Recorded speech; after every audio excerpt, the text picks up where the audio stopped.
Anno 1973, las enormes puertas de roble se quedaron de golpe. El silbato de la fábrica, que había marcado el pulso de la ciudad durante medio siglo, se ahogó para siempre. En el interior, miles de litros de cerveza perfecta fueron arrojados sin piedad a las alcantarillas. Los trabajadores salieron con sus cartas de despido en la mano, dejando atrás un silencio sepulcro.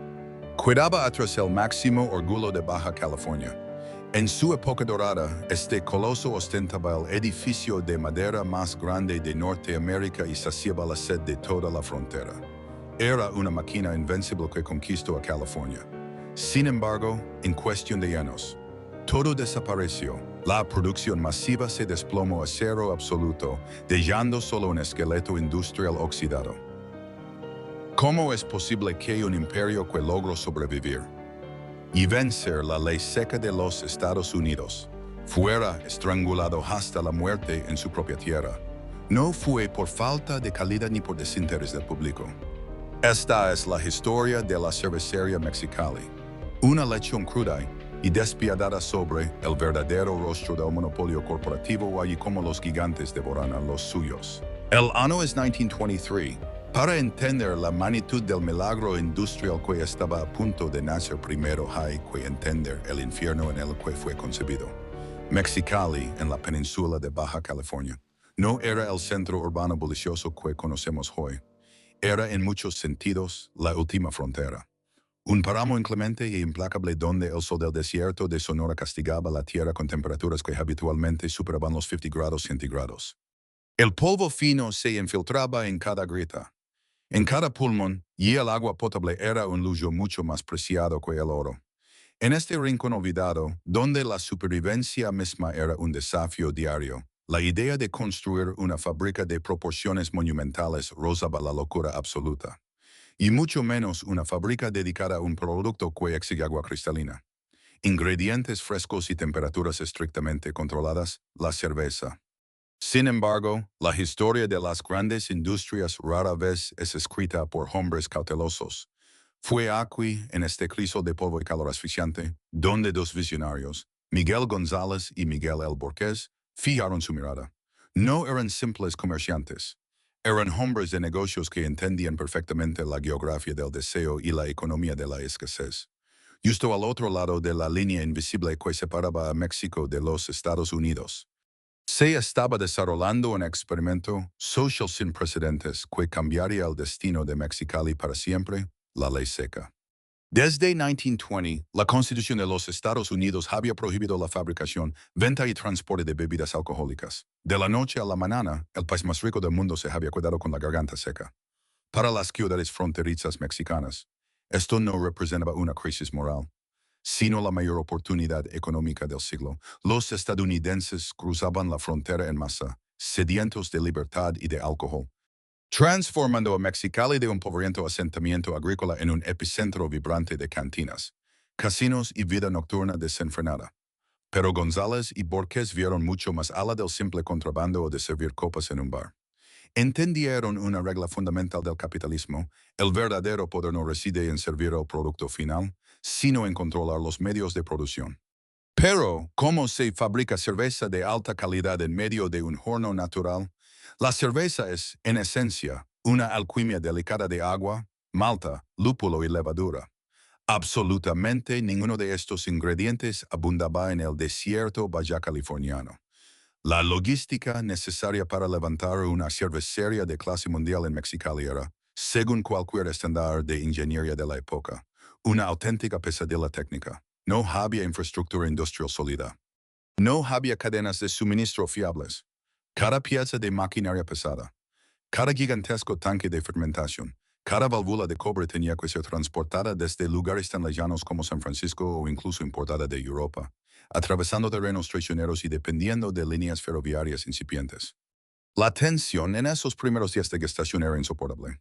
El capital en riesgo era monumental y el reloj corría. González y Borquez sabían perfectamente que un solo error de cálculo, un retraso significativo en la llegada de la maquinaria o, lo más crítico, un fallo en el suministro de agua, podría llevarlos a la bancarrota antes de producir siquiera la primera gota. Tuvieron que perforar pozos profundos, buscando desesperadamente acuíferos subterráneos que pudieran proporcionar el agua pura y constante que una cerveza tipo Pilsner exigía. Tuvieron que diseñar e importar sistemas de refrigeración titánicos, máquinas devoradoras de energía capaces de mantener la cerveza helada mientras el aire exterior literalmente hervía. Era una batalla constante contra los elementos, una demostración de terquedad humana contra la hostilidad de la madre naturaleza. A medida que los pesados cimientos se asentaban en la tierra agrietada, la cervecería Mexicali comenzó a tomar forma no solo como un negocio lucrativo, sino como una declaración de principios. Para asegurar la calidad, la empresa contrató a expertos maestros cerveceros alemanes, importando no solo ingredientes seleccionados, sino también el rigor, la receta y la precisión geométrica de la tradición cervecera europea.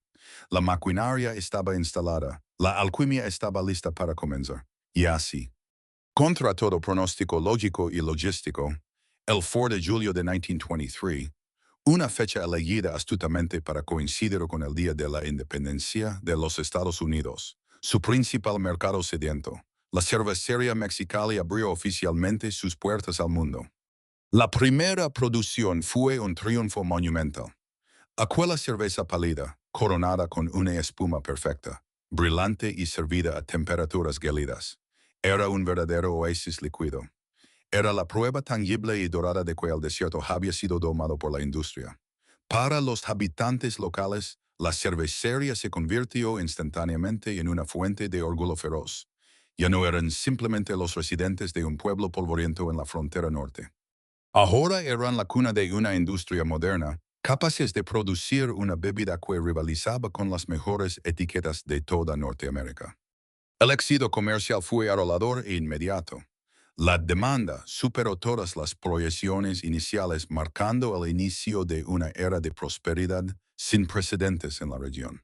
La cervecería Mexicali había plantado su enorme bandera en la arena y, al hacerlo, sentó las sólidas bases de un imperio fronterizo. Pero, como pronto descubrirían en las décadas siguientes, construir un imperio en el desierto requiere ingenio y sudor. Sin embargo, defender ese imperio cuando los gigantes corporativos deciden que quieren devorarlo es una guerra de un nivel completamente distinto. Este nacimiento fue solo el brillante amanecer de su edad de oro, un destello deslumbrante antes de que se desataran tormentas mucho más destructivas que las del propio desierto. Cuando la ley seca en Estados Unidos llegó a su fin en 1933, muchos pronosticaron el colapso inmediato de las industrias fronterizas que se habían enriquecido con la prohibición. Sin embargo, para la cervecería Mexicali, el fin de esta era no fue una sentencia de muerte, sino el trampolín hacia su época más gloriosa. Durante las décadas de 1940 y 1950, mientras el mundo lidiaba con los estragos de la Segunda Guerra Mundial y su posterior reconstrucción, un rincón del desierto de Baja California experimentaba un renacimiento industrial sin precedentes. La cervecería no solo sobrevivió, mutó de una solución regional a una potencia exportadora que dominó el mercado binacional. El símbolo más imponente de esta transformación no estaba en los libros de contabilidad, sino en el horizonte mismo de la ciudad. Para albergar una producción que crece exponencialmente, la empresa construyó una maravilla arquitectónica que desafiaba toda lógica desértica. Un edificio monumental de madera. No se trataba de un capricho estético, en una época donde el aire acondicionado industrial estaba en panales. La gruesa madera de secuoya y pino importada servía como un aislante térmico perfecto contra los despiadados 50 grados centígrados del exterior, protegiendo los delicados tanques de fermentación. Este coloso se erigió como el edificio de madera más grande de toda Norteamérica en su tipo. Era un laberinto de vigas masivas, tuberías de cobre reluciente y silos gigantescos que, desde la distancia, parecía un acorazado varado en un mar de arena. El corazón de este gigante latía al ritmo de la innovación. La maquinaria, constantemente renovada durante estos años dorados, operaba día y noche. Los trenes de carga llegaban directamente a las vías privadas de la fábrica. Vagones enteros eran cargados con blocks de hielo producidos en la misma planta y miles de barriles de roble, listos para cruzar la frontera hacia California, Arizona y Nevada, o para viajar hacia el sur, adentrándose en el territorio mexicano. Pero el verdadero triunfo no era la cantidad, sino la calidad obsesiva. Bajo la estricta supervisión de maestros cerveceros, la marca insignia, Cerveza Mexicali y su variante Premium Suprema alcanzaron un estatus de culto. Ganaron medallas de oro en exposiciones internacionales en Europa, superando a marcas con siglos de tradición. Los consumidores californianos, que ahora tenían acceso a cualquier cerveza del mundo de forma legal, seguían prefiriendo el sabor crujiente y distintivo que cruzaba desde Baja California. La botella de vidrio oscuro con la icónica etiqueta del indio Cucapa no era solo una bebida. Era un símbolo de estatus, un producto de lujo accesible que demostraba que el desierto mexicano podía manufacturar excelencia a nivel mundial. El impacto de este éxito comercial trascendió los muros del coloso de madera para reescribir el ADN social de Mexicali. La cervecería se convirtió en el motor económico indiscutible de toda la región. Generaba miles de empleos directos e indirectos, desde los agricultores que intentaban adaptar cultivos de cebada en el valle hasta los ferrocarrileros, mecánicos y el ejército de obreros que operaban las líneas de embotellamiento. Trabajar en la cervecería Mexicali era sinónimo de prestigio y estabilidad absoluta. Las familias construían su futuro alrededor del silbato de la fábrica. Los salarios eran los mejores de la frontera, permitiendo a los obreros comprar casas, educar a sus hijos y ascender a la clase media. La empresa construyó parques, patrocinó equipos de béisbol locales y se integró tan profundamente en el tejido cívico que era imposible separar la identidad de la ciudad de la identidad de la marca.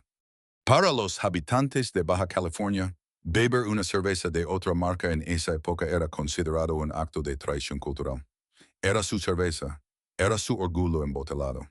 Sin embargo, en la implacable cadena alimenticia del capitalismo, el éxito desmesurado es un arma de doble filo. La cervecería Mexicali había logrado lo impensable, construir un foro independiente, altamente rentable y con consumidores ferozmente leales. Pero, embriagados por el eco de sus propias máquinas embotelladoras y los aplausos regionales, los directivos no lograron ver la tormenta que se estaba gestando en el horizonte. Mientras Mexicali celebraba su dominio absoluto en el noroeste, a miles de kilómetros de distancia, en las oficinas de cristal de la Ciudad de México y Monterrey, los gigantes de la industria estaban despertando. Conglomerados masivos como Grupo Modelo y Cuauhtémoc Moctezuma habían comenzado una agresiva campaña de consolidación nacional. Para estos titanes corporativos, con presupuestos que empequeñecían las arcas de la cervecería fronteriza, el mapa de México debía ser de un solo color. Al observar los impresionantes márgenes de ganancia y el dominio de cervecería Mexicali en el valioso mercado fronterizo y californiano, los grandes monopolios no vieron un colega respetable al que admirar. Vieron una anomalía. Vieron un territorio sumamente lucrativo que estaba fuera de su control. El apoyo de la cervecería Mexicali, su momento de mayor gloria y rentabilidad, fue exactamente lo que pintó una diana roja y brillante en su propia espalda. La era dorada estaba a punto de terminar. No por un fracaso interno, sino porque habían engordado lo suficiente como para convertirse en el banquete perfecto.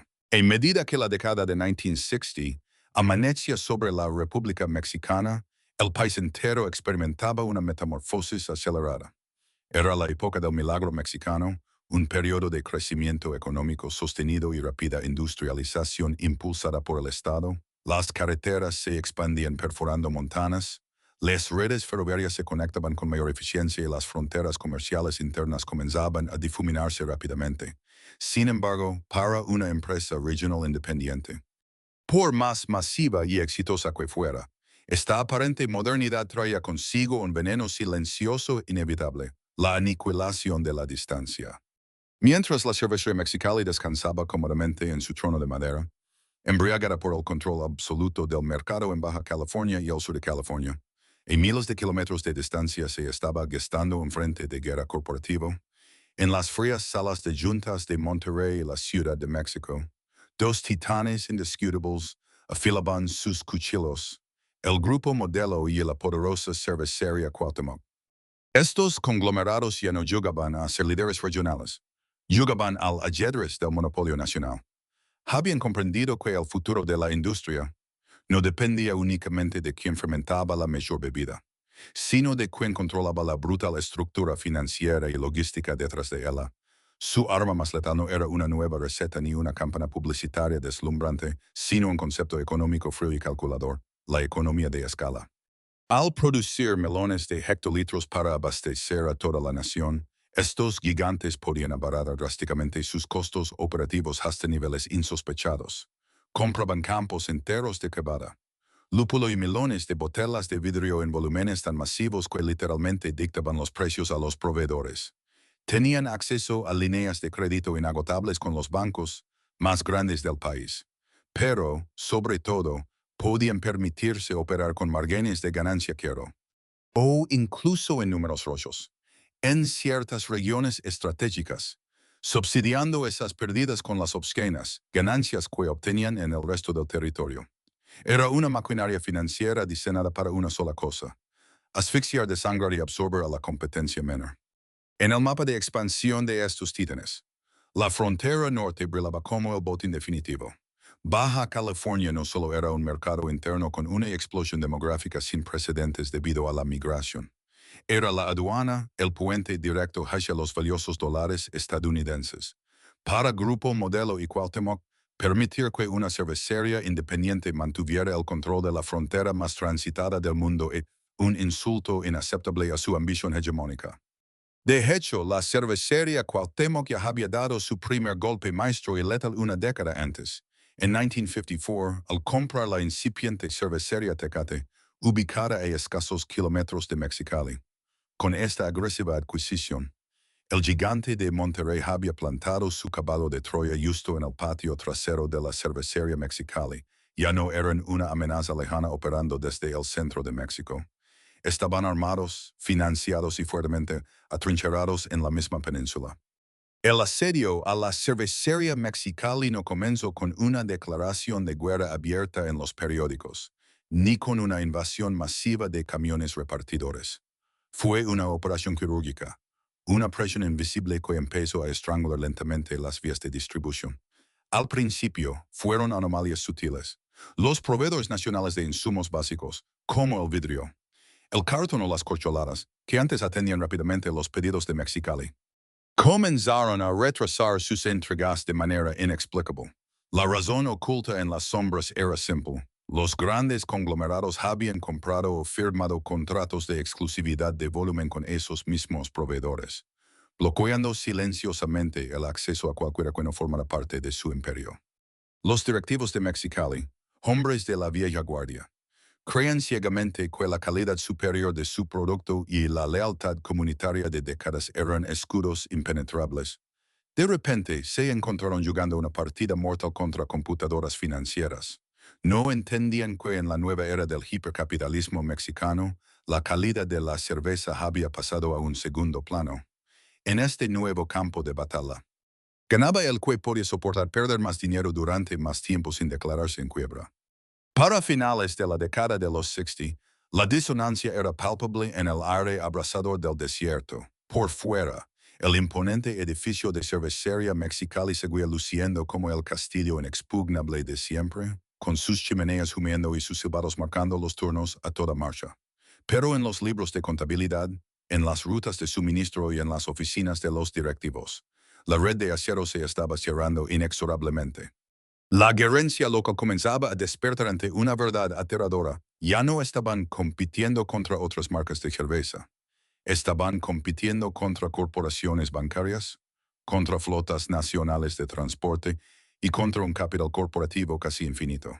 El orgullo de Baja California se había convertido, de la noche a la mañana, en una pequeña anomalía en el nuevo orden del monopolio mexicano. La sombra de los gigantes ya había cubierto el valle.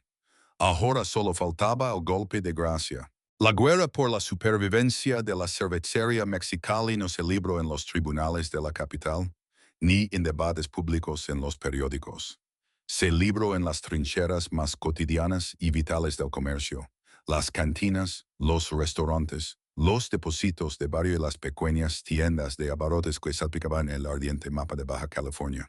A medida que avanzaba la década de 1960, el asedio silencioso en las cadenas de suministro se transformó en una ofensiva frontal y despiadada en los puntos de venta. Los gigantes corporativos, armados con presupuestos de comercialización que parecían literalmente infinitos, desataron una táctica que cambiaría para siempre el panorama del consumo en México: la compra sistemática de la exclusividad. Para entender la brutalidad de este ataque, hay que ponerse en los zapatos de un cantinero local en Mexicali durante esa época. Durante décadas, su establecimiento había servido orgullosamente la cerveza local. Era lo que los jornaleros, los oficinistas y los turistas estadounidenses exigen. Sin embargo, un día cualquiera, agentes de ventas de traje impecable, representantes de los grandes conglomerados nacionales, cruzaban las puertas de sus negocios. No venían a ofrecer un producto mejor. Venían a ofrecer la modernidad misma, envuelta en un contrato con letras pequeñas. Estos agentes utilizaban el inmenso poder del capital para seducir y someter a los minoristas. Ofrecen reemplazar las viejas hieleras de madera por relucientes refrigeradores eléctricos de última generación, un lujo inalcanzable para la mayoría de los pequeños comerciantes.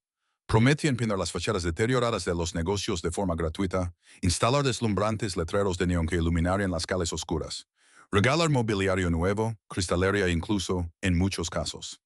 Inyecta préstamos en efectivo sin intereses para salvar a los dueños de sus propias deudas. Parecía un milagro económico caído del cielo para los pequeños empresarios locales. Pero el milagro tenía un precio implacable. A cambio de esta inyección de modernización gratuita, el comerciante debía firmar un contrato de exclusividad absoluta. La condición era fría.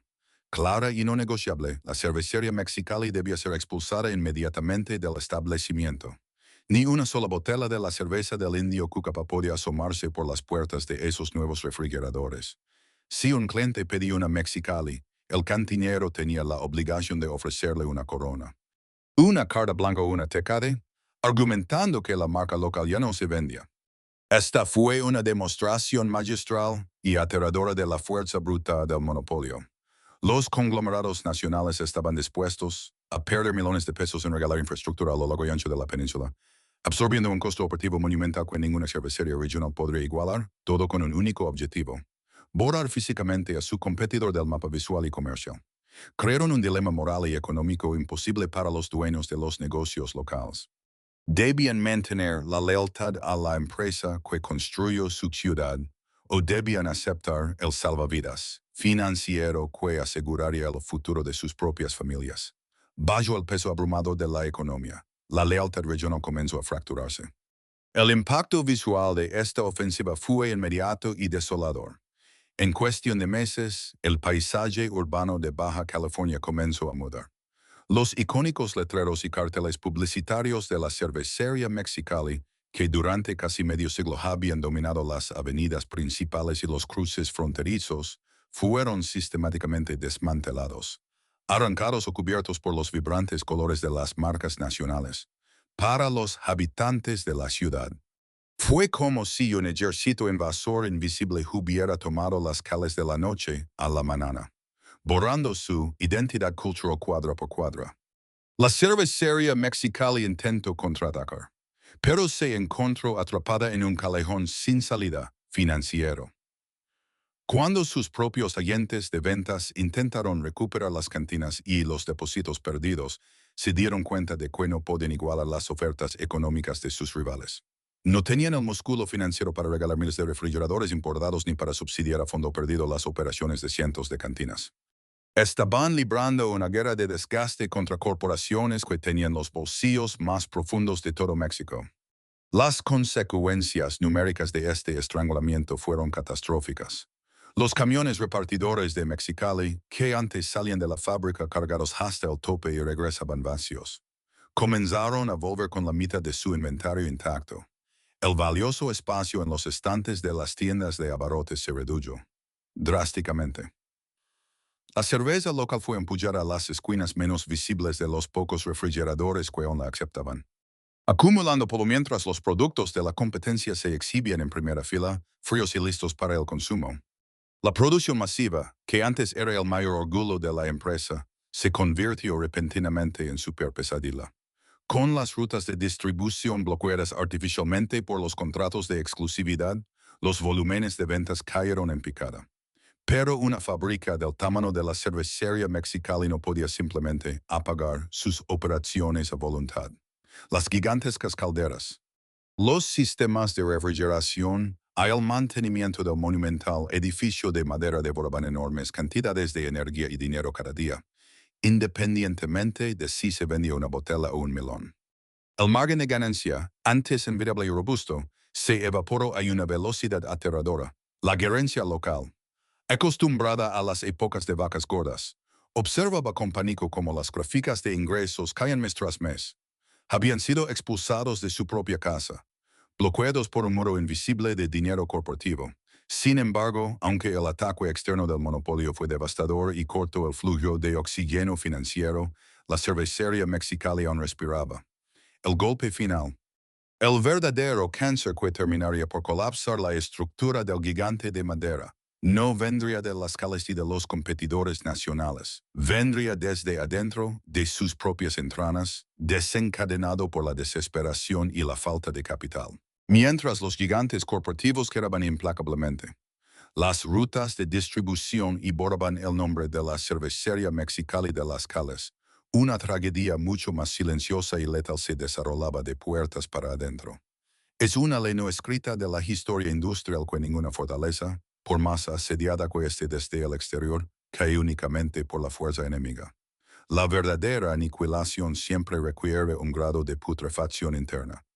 Para el coloso de madera de Baja California, la pérdida del mercado fue un golpe devastador. Pero lo que finalmente lo condenó a muerte fue una hemorragia financiera y operativa que nadie en la gerencia supo detener. Desde el exterior, el monumental edificio de madera de secuoya seguía proyectando la imagen de un imperio invencible. Sus chimeneas aún expulsaban humo hacia el cielo del desierto y el aroma a malta fermentada seguía inundando el aire caliente de la ciudad. Sin embargo, detrás de esas imponentes paredes, la realidad era sombría. La cervecería Mexicali era un gigante enfermo, atrapado en una espiral de obsolescencia tecnológica. La maquinaria que alguna vez fue el pináculo de la innovación en las décadas de 1940 y 1950, ahora era un encla de hierro oxidado. Mientras que conglomerados como Cuauhtémoc y Modelo invertían sumas astronómicas en líneas de embotelado de acero inoxidable automatizadas, tecnología de pasteurización de alta velocidad y sistemas de refrigeración hipereficientes, Mexicali seguía operando con equipos que requerían un mantenimiento exhaustivo y costoso. Sus gigantescos tanques y tuberías de cobre, hermosos a la vista y cargados de historia, eran ineficientes para los estándares de los años 60 y 70. Esta brecha tecnológica creó una trampa mortal de costos de producción. Las viejas calderas devoraban cantidades industriales de combustible y los sistemas de enfriamiento. Luchando contra los 50 grados centígrados del verano baja californiano, consumían una energía eléctrica brutal. Cuando las ventas eran masivas y el monopolio fronterizo existía, estos sobrecostos operativos se absorbían fácilmente gracias al inmenso volumen de ingresos. Pero ahora, con los camiones repartidores regresando a medio vaciar debido al bloqueo en las cantinas, la ecuación matemática se volvió insostenible. El costo de producir cada botella de cerveza Mexicali se disparó, devorando el poco margen de ganancia que quedaba. La respuesta lógica ante esta crisis habría sido una inyección masiva de capital para modernizar la planta. Pero aquí es donde la trampa se cerró por completo. Al ver cómo la cervecería perdía terreno frente a los monopolios nacionales, los bancos cerraron sus bóvedas. El crédito, que fluye libremente cuando hay éxito, se evaporó de la noche a la mañana. Sin acceso a financiamiento externo, la gerencia local entró en pánico y comenzó a tomar decisiones a corto plazo que aceleraron el colapso. En lugar de innovar, optaron por recortar gastos en las arterias más vitales de la fábrica, el mantenimiento y los suministros. El impacto de estos recortes golpeó primero y con mayor dureza en el piso de producción. Los obreros, que durante generaciones habían operado con el mejor equipo de la frontera, de repente se encontraron trabajando en condiciones precarias. Las refacciones originales de Alemania o Estados Unidos dejaron de llegar. Cuando una válvula fallaba o una banda transportadora se rompía, los mecánicos de la planta tenían que improvisar soluciones temporales con alambre, cinta y piezas usadas. El sonido rítmico y perfecto de la línea de embotelado fue reemplazado por el chirrido agudo del metal desgastado y las alarmas de presión. La tensión dentro de los muros de madera se volvió insoportable. Tanto física como psicológicamente, los sistemas de ventilación fallaban con frecuencia, convirtiendo el interior de la fábrica en un horno asfixiante donde los trabajadores sudaban profusamente intentando mantener vivas las máquinas moribundas. El orgullo inquebrantable que alguna vez definió a la plantilla laboral de Cervecería Mexicali comenzó a resquebrajarse, transformándose en una ansiedad profunda. Los operarios veían cómo el barco se hundía lentamente y sabían que, si las máquinas morían, sus sustentos familiares morían con ellas. Para empeorar la situación, la directiva, acorralada por los números rojos, intentó compensar la ineficiencia mecánica exigiendo más esfuerzo físico a sus empleados. Se recortaron las horas extras remuneradas. Se redujeron los beneficios históricos y la comunicación entre los trajes de oficina y los overoles de fábrica se rompió por completo.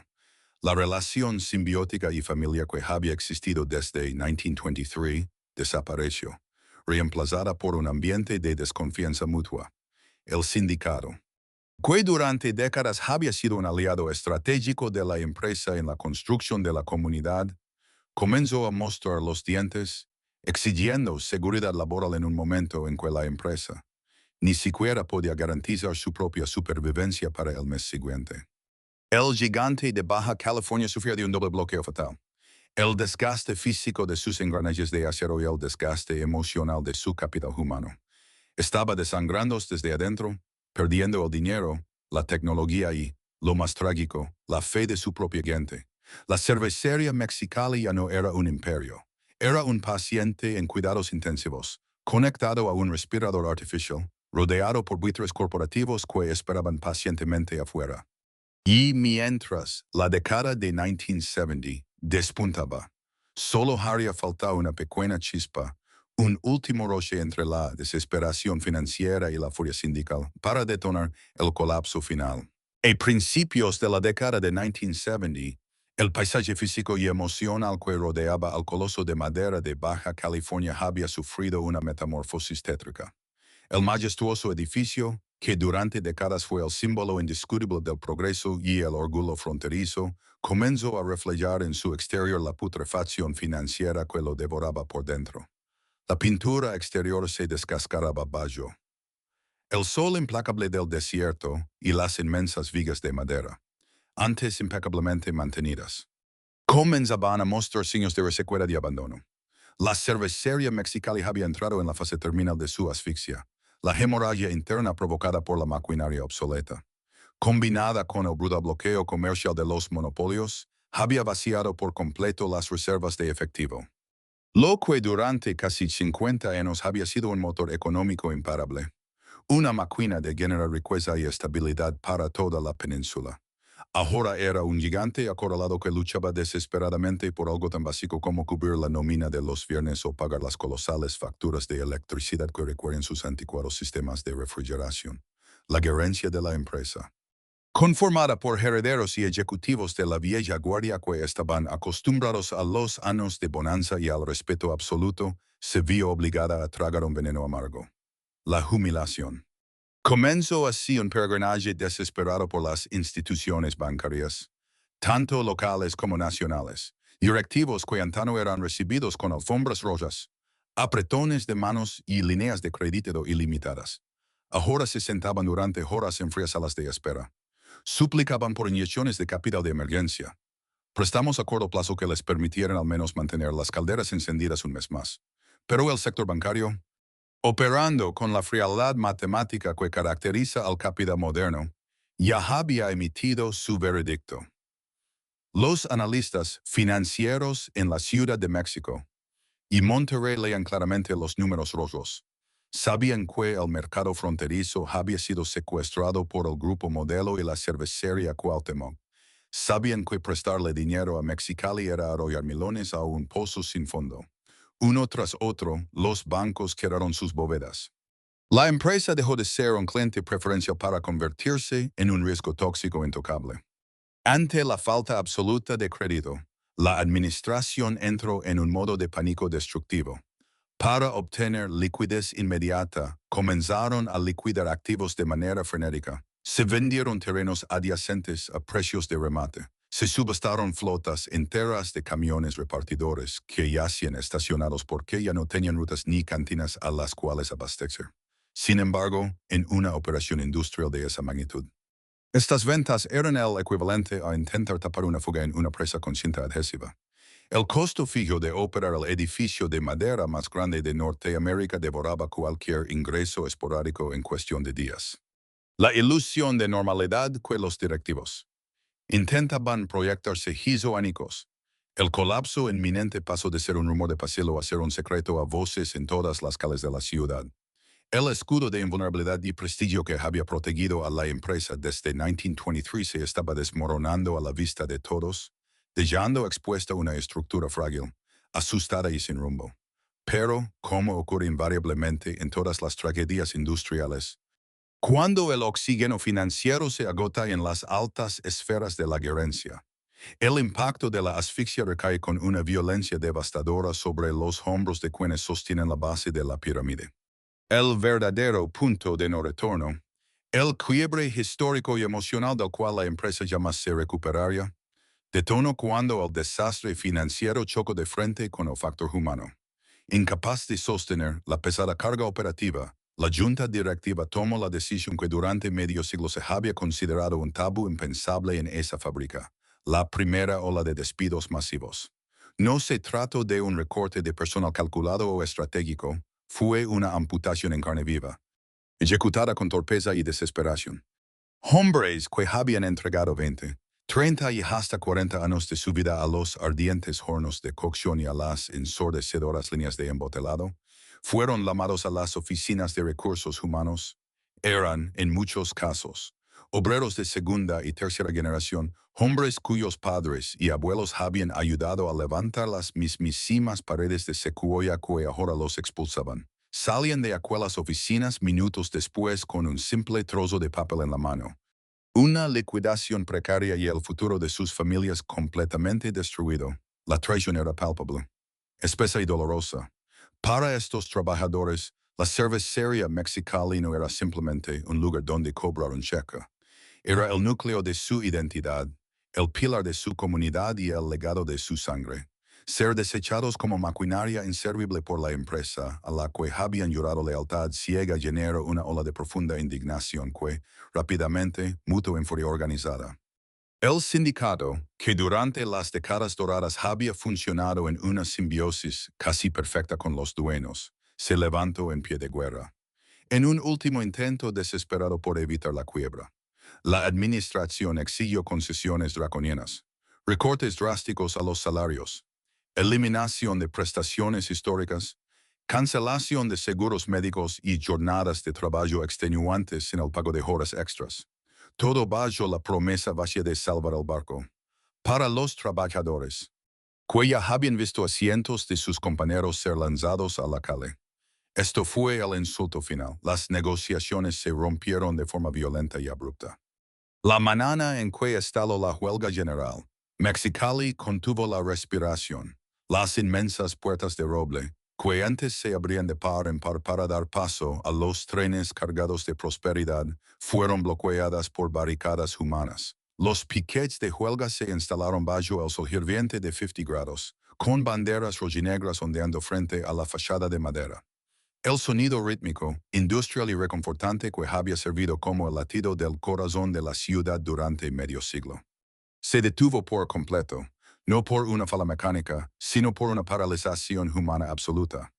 El silencio que envolvió al coloso fue ensordecedor, ominoso y profético.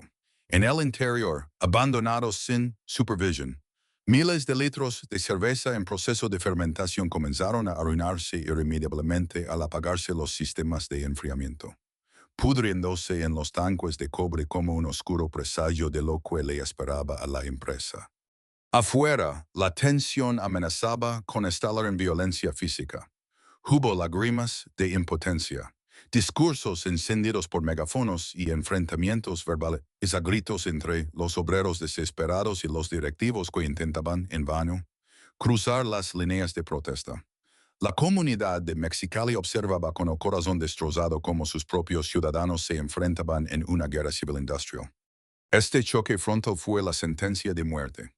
Agotada financieramente, rechazada con desprecio por los bancos, estrangulada en el mercado por los monopolios implacables y finalmente, paralizada desde sus entrañas por su propia fuerza laboral amotinada, la cervecería Mexicali cruzó la línea hacia el coma irreversible. El gigante había caído de rodillas desangrándose en la plaza pública para que todos lo vieran. Ya no había modelo matemático, ni estrategia comercial, ni milagro humano que pudiera salvarlo. Lo único que aguardaba al final de este oscuro túnel era la dolorosa formalidad de firmar el acta de defunción. El año 1973 quedó marcado en la memoria colectiva de Baja California, no por un desastre natural, sino por una tragedia fabricada por la avaricia corporativa. Llegó el día inexorable en que el coloso de madera, que había resistido valientemente el embate abrazador del desierto y las estrictas leyes de prohibición extranjeras, finalmente exhaló su último aliento. No hubo una ceremonia oficial de clausura, ni un discurso de agradecimiento por el medio siglo de prosperidad y comunidad compartida. Solo hubo una orden fría, dictada desde una sala de juntas por hombres de traje, y ejecutada con la precisión clínica e implacable de un verdugo. Apagar las máquinas de forma definitiva. Ese último día comenzó como cualquier otro en la cervecería Mexicali, con el calor sofocante del desierto filtrándose por las rendillas del gigantesco edificio. Sin embargo, el ambiente en el interior era asfixiante por una razón distinta. Estaba impregnado de una resignación fúnebre. En los enormes tanques de fermentación de cobre, aguardaban miles de litros de cerveza, la última producción en curso de una estirpe legendaria. Para los maestros cerveceros, hombres que habían heredado el arte de la alquimia líquida de sus padres y abuelos, esa cerveza representaba mucho más que una simple mercancía. Era el orgullo embotelado de la ciudad, el resultado de una fórmula celosamente perfeccionada durante 50 años. La directiva, completamente acorralada por las deudas asfixiantes, con las líneas de crédito cortadas y sin la capacidad financiera para embotelar o distribuir el producto, tomó una decisión que hasta el día de hoy es recordada por los locales como el acto máximo de profanación industrial. Dado que los refrigeradores y las cantinas de toda la península estaban bloqueados por los contratos de exclusividad de la competencia, ahí literalmente no había dinero ni para comprar el vidrio de las botellas, se ordenó destruir el lote completo. Frente a los ojos atónitos, lorosos e impotentes de los obreros, las gruesas válvulas de drenaje fueron abiertas de par en par. El sonido del líquido cayendo al vacío resonó por las inmensas paredes de madera como un lamento profundo y gutural. Cientos de miles de litros de cerveza oscura y clara, con su espuma perfecta y su aroma inconfundible a malta tostada, fluyeron como un río inútil directamente hacia las alcantarillas de la ciudad. El aroma dulzón y amargo de la cebada inundó las calles aledañas, un perfume fúnebre que anunciaba a los transeúntes que el corazón industrial de Mexicali se estaba desangrando de verdad. Los trabajadores, curtidos por décadas de labor física intensa frente a los hornos, no pudieron contener las lágrimas. Se quedaron de pie, inmóviles viendo cómo la espuma dorada desaparece en la oscuridad del drenaje, llevándose consigo la estabilidad de sus familias, el pago de sus hipotecas y la promesa de un futuro seguro. Ver el fruto de su trabajo, el símbolo irrefutable de su identidad, siendo desechado como simple agua sucia fue el golpe psicológico definitivo. La humillación era absoluta.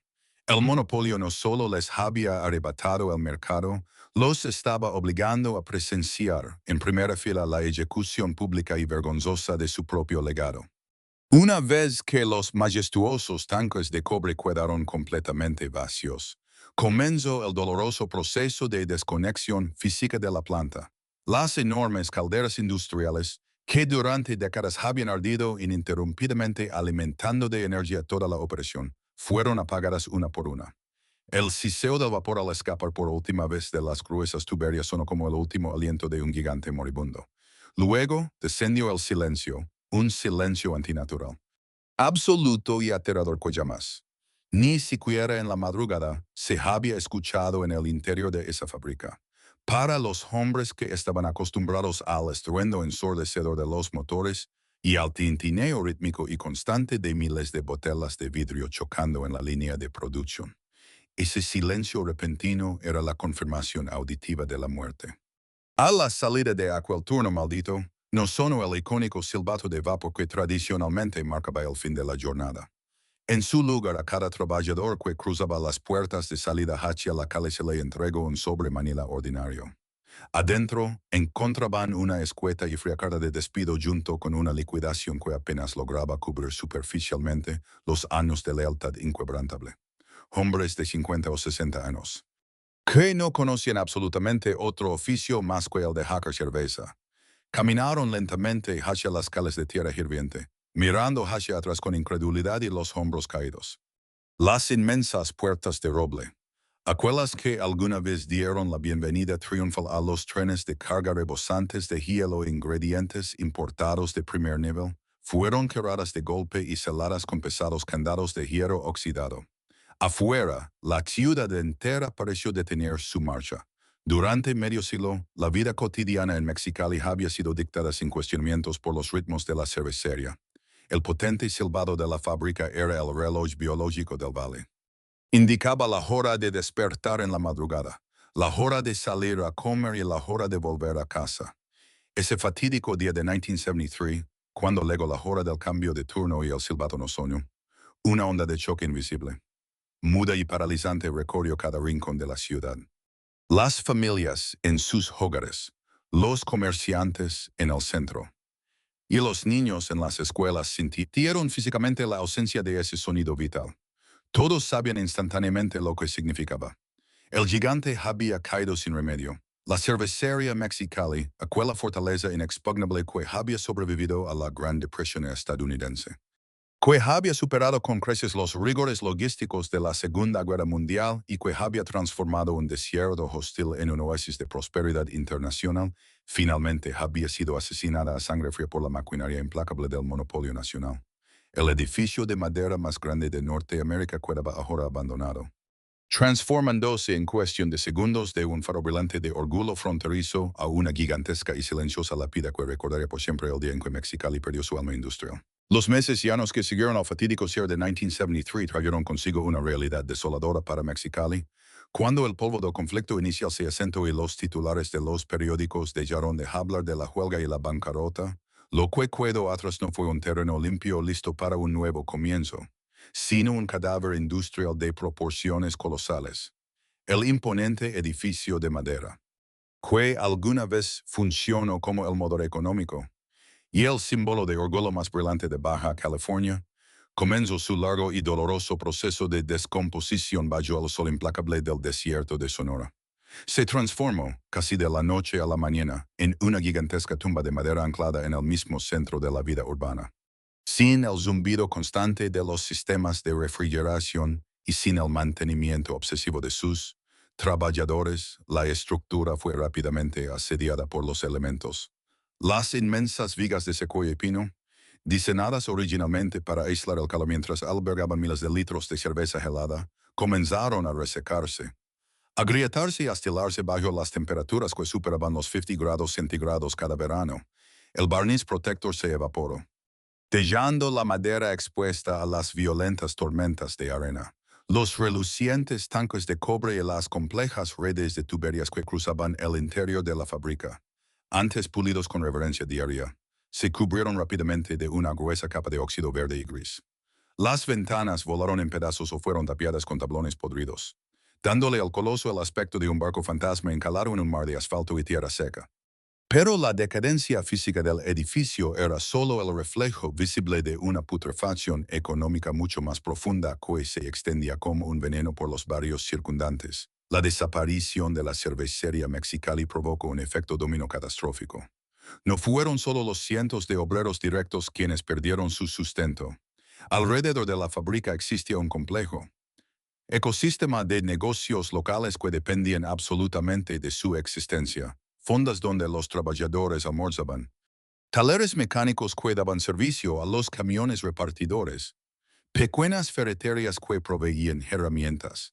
Hay cantinas históricas que habían construido su reputación vendiendo exclusivamente la cerveza del indio Cucapá. Sin el flujo de efectivo que inyectaba la nómina de la cervecería cada viernes, este ecosistema colapsó en cuestión de meses. Las calles aledanas que durante medio siglo rebosaban de actividad desde la madrugada hasta altas horas de la noche, se vaciaron. Los negocios cerraron sus puertas. Las cortinas de acero se vallaron permanentemente y el área se convirtió en una zona deprimida, asolada por el abandono y la pobreza. Para la economía de Mexicali, la muerte de la cervecería fue el equivalente a sufrir un infarto masivo. El corazón dejó de latir y las extremidades de la ciudad comenzaron a necrosarse. Para los extrabajadores y sus familias, la presencia del edificio abandonado representaba una tortura psicológica diaria. A diferencia de otras quiebras industriales donde las instalaciones son demolidas rápidamente para dar paso a nuevos desarrollos comerciales, la vieja cervecería era demasiado grande, demasiado sólida y paradójicamente, demasiado costosa para ser derribada de inmediato. Se quedó allí inamovible, obligando a los hombres que habían entregado su juventud a sus calderas a caminar frente a él todos los días. Ver la tumba de madera alzarse en el horizonte era un recordatorio constante, inevitable de su derrota. Muchos de estos obreros especializados, en la plenitud de sus vidas pero con habilidades que ninguna otra industria local requería, se vieron empujados a trabajos precarios, mal pagados o al comercio informal. Otros, devorados por la desesperación de no poder alimentar a sus familias, tomaron la decisión más dolorosa: cruzar la frontera hacia los Estados Unidos, abandonando la ciudad que habían ayudado a construir para convertirse en mano de obra barata en los campos agrícolas de California. Fue un exilio forzado por las circunstancias, una diáspora de talento y orgullo detonada por el monopolio corporativo. Durante las décadas de los 80 y 90, el edificio continuó allí, proyectando su sombra larga y triste sobre Mexicali. Los adolescentes locales comenzaron a tejer leyendas urbanas sobre fantasmas y ruidos extraños provenientes de las profundidades de la fábrica, ignorando que el verdadero horror no era sobrenatural sino financiero. Para la generación adulta, la inmensa estructura de Sequoia agrietada no era un simple edificio en ruinas. Era un enorme monumento a la codicia. Una cicatriz arquitectónica que demostraba de manera brutal lo que sucede cuando los intereses de los conglomerados gigantes de la capital deciden aplastar la independencia económica de una región. El monopolio había ganado la guerra comercial, sí, pero al hackearlo, había dejado tras de sí un paisaje de desolación, un gigante asesinado cuya presencia en descomposición se negaba a desaparecer de la memoria de Baja California. Durante casi 3 décadas, el coloso de madera permaneció en un estado de animación suspendida, actuando como un faro de advertencia sobre los peligros de la ambición desmedida y el abandono corporativo. Sin embargo, a principios del siglo XX, la ciudad de Mexicali tomó una decisión crucial y desafiante: no permitirían que su historia colapsara hasta convertirse en polvo. Impulsados por un profundo sentido de identidad, orgullo cívico y terquedad fronteriza, los ciudadanos y las autoridades locales sumaron esfuerzos para rescatar la estructura original de las garras de la demolición.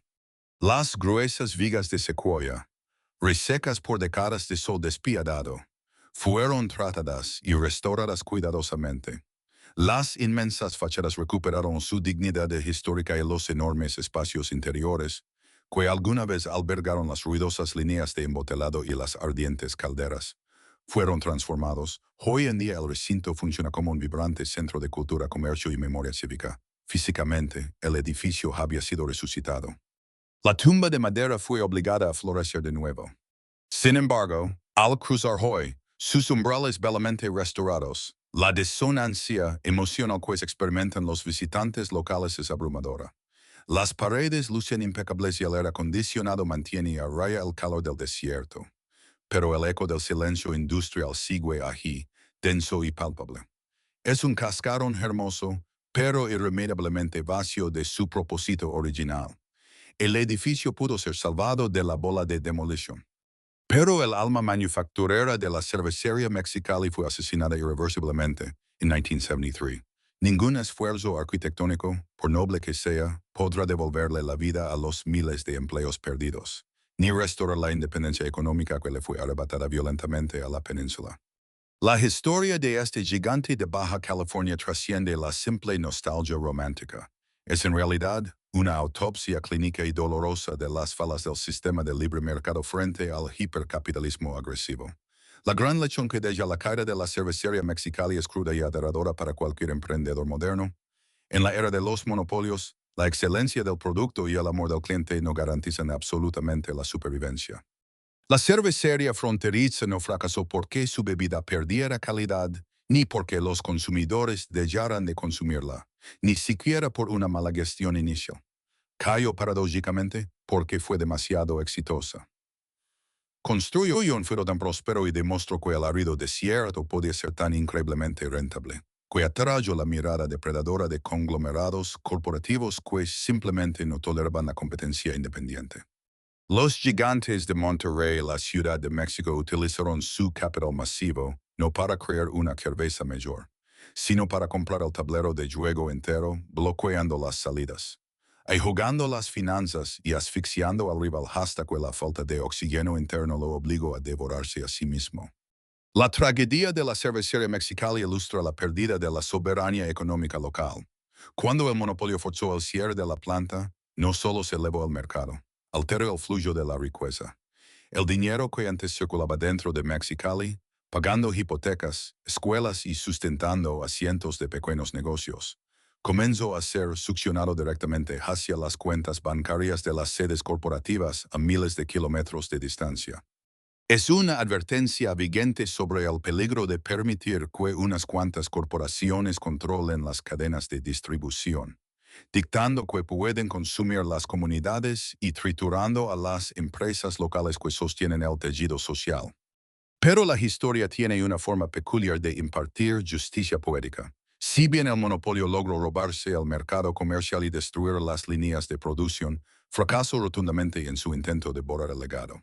Hoy en día, la memoria de la cervecería Mexicali y su icónica etiqueta del indio Cucapa viven profundamente arraigadas en el ADN cultural de la región.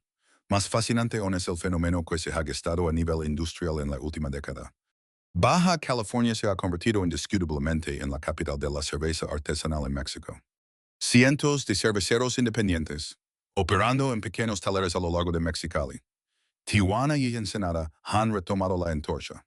Muchos de ellos son, literalmente, los nietos y bisnietos de aquellos obreros que lloraron impotentes frente a las alcantarillas en 1973. Estos nuevos emprendedores no intentan competir en volumen con los grandes monopolios. Compiten en calidad, en independencia y en espíritu comunitario. Exactamente con la misma filosofía que impulsó a González y Borges un siglo atrás. Cada pequeña producción artesanal que desafía hoy a las marcas comerciales es, en el fondo, un acto de rebelión y un homenaje silencioso al coloso de madera. La cervecería Mexicali Original ya no produce una sola gota de alcohol, pero su historia sigue fermentando en la conciencia colectiva de la ciudad. Se levanta en el centro de Mexicali no solo como un monumento a lo que alguna vez fue, sino como un recordatorio permanente e inquebrantable de la resiliencia de la frontera. Fue un imperio estrangulado por el poder del dinero, es cierto, pero dejó un legado de orgullo, terquedad y excelencia que demostró ser absolutamente imposible de robar. La historia de la cervecería Mexicali es mucho más que la crónica de una fábrica de madera que se quedó en silencio. Es un espejo implacable en el que se refleja la brutalidad del sistema corporativo moderno. Nos enseña una lección escalofriante. En el mundo del hipercapitalismo, la excelencia de un producto, la lealtad de toda una región y medio siglo de tradición pueden ser borrados del mapa no por un fracaso propio, sino por el simple hecho de ser una competencia incómoda a los hoyos de un monopolio hambriento. Las grandes corporaciones nacionales no compitieron creando una cerveza mejor. Compitieron comprando el campo de batalla, bloqueando las rutas de distribución y asfixiando a su rival hasta dejarlos sin oxígeno financiero.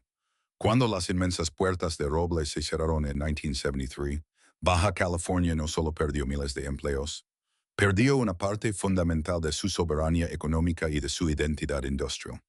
Sin embargo, los imperios físicos pueden ser comprados o destruidos, pero el orgullo es imposible de robar. Hoy, el espíritu indomable de esos antiguos maestros cerveceros y obreros vive en las manos de cientos de productores artesanales independientes en toda la península, quienes siguen desafiando a los gigantes comerciales con la misma terquedad y pasión de hace un siglo. ¿Qué opinas de esta historia? ¿Has sido testigo de cómo los grandes monopolios destruyen empresas locales y devoran la identidad de tu propia ciudad o país? Déjame tu opinión en la caja de comentarios. Tu perspectiva es fundamental para entender cómo este fenómeno corporativo nos afecta a todos a nivel global. Si este documental te hizo reflexionar y quieres descubrir más historias reales sobre el ascenso y el colapso de los imperios industriales que construyeron nuestro mundo, no olvides suscribirte al canal y activar la campana de notificaciones. Nos vemos en el próximo episodio, donde desenterraremos a otro gigante olvidado.